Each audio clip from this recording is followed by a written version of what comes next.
അരവിന്ദ് കെജ്രിവാളിന്റെ നേരെയുണ്ടായ കല്ലേറ് ഡൽഹി നിയമസഭാ തെരഞ്ഞെടുപ്പിൽ പ്രചരണ വിഷയമാക്കി ആം ആദ്മി പാർട്ടി. ആക്രമണം നടത്തിയ രണ്ടുപേരുടെ ചിത്രങ്ങൾ പുറത്തുവിട്ട മുഖ്യമന്ത്രി അതിഷി ഇരുവർക്കും ബിജെപി സ്ഥാനാർത്ഥി പർവേഷ് വർമ്മയുമായി അടുത്ത ബന്ധമുണ്ടെന്നും ആരോപിച്ചു. എന്നാൽ കെജ്രിവാളിനെതിരെ പ്രതിഷേധിച്ചവരെ വാഹനമിടിച്ച് കൊലപ്പെടുത്താൻ ശ്രമിച്ചുവെന്ന ആരോപണവുമായി ബിജെപിയും രംഗത്ത് വന്നു. ന്യൂഡൽഹിയിൽ നിന്ന് വീണ്ടും ജനവിധി തേടുന്ന അരവിന്ദ് കെജ്രിവാൾ മണ്ഡലത്തിൽ പര്യടനം നടത്തുന്നതിനിടെ ഇന്നലെ വൈകിട്ടായിരുന്നു ആക്രമണം. കെജ്രിവാളിന്റെ വാഹനം തടഞ്ഞ് ബിജെപി പ്രവർത്തകർ പ്രതിഷേധിക്കുന്നതിനിടെയാണ് കാറിന് നേരെ കല്ലേറുണ്ടായത്.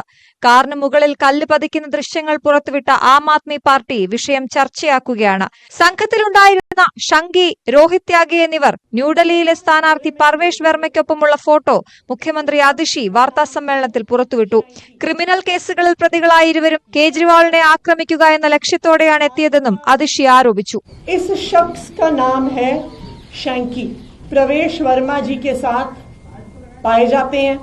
उनके प्रचार में प्रवेश वर्मा जी के साथ लगे रहते हैं. एक हार्डकोर क्रिमिनल बैकग्राउंड का व्यक्ति है. इनका नाम है रोहित त्यागी. ये भी हार्डन्ड क्रिमिनल है. എന്നാൽ യുവാക്കളെ കേജ്രിവാളിന്റെ വാഹനമിടിച്ചെന്ന മറുവാദമുയർത്തുകയാണ് ബിജെപി. യുവാക്കളെ കണ്ടപ്പോൾ ഡ്രൈവർ ബ്രേക്ക് ചവിട്ടിയെങ്കിലും കാർ മുന്നോട്ടെടുക്കാൻ കേജ്രിവാൾ നിർദ്ദേശിക്കുകയായിരുന്നു. അപകടത്തിൽ ഒരു പ്രവർത്തകന് പരിക്കേറ്റതായും ബിജെപി സ്ഥാനാർത്ഥി പർവേഷ് വർമ്മ പ്രതികരിച്ചു. News desk, news 18.